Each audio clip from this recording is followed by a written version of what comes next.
Hello, traders. Today is Friday, June 27th, and this is my analysis for the Aussie US dollar. And we are on the 1 hour time frame. So, first thing I want to say, because as soon as I say this, I know people are going to be like, oh, you're going short, going short.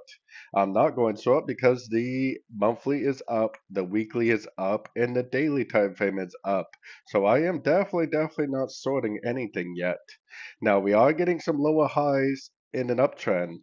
So basically, on the 1 hour time frame, there's a very good likelihood that this wave from here to here is over because we're getting lower highs, we're getting break of trend.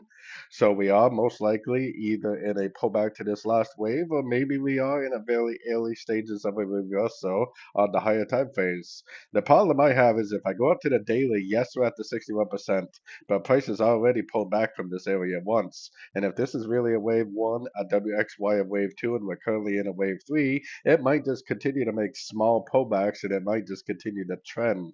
That's what's going to happen if we are in a wave three.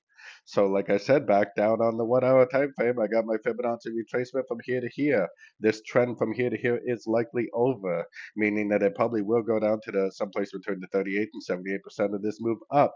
I definitely am not sorting it. I'm waiting for one, two, three waves down to any one of these Fibonacci levels. Then I'm waiting for an engulfing move up. Then I will be looking to go long for the continuation of the higher time frame uptrend. So, anyways, don't forget to check out my free Discord group, which is linked over here in the corner. And as always, take a look at my website, fxpipcollector.com. And as always, thank you for watching and happy trading.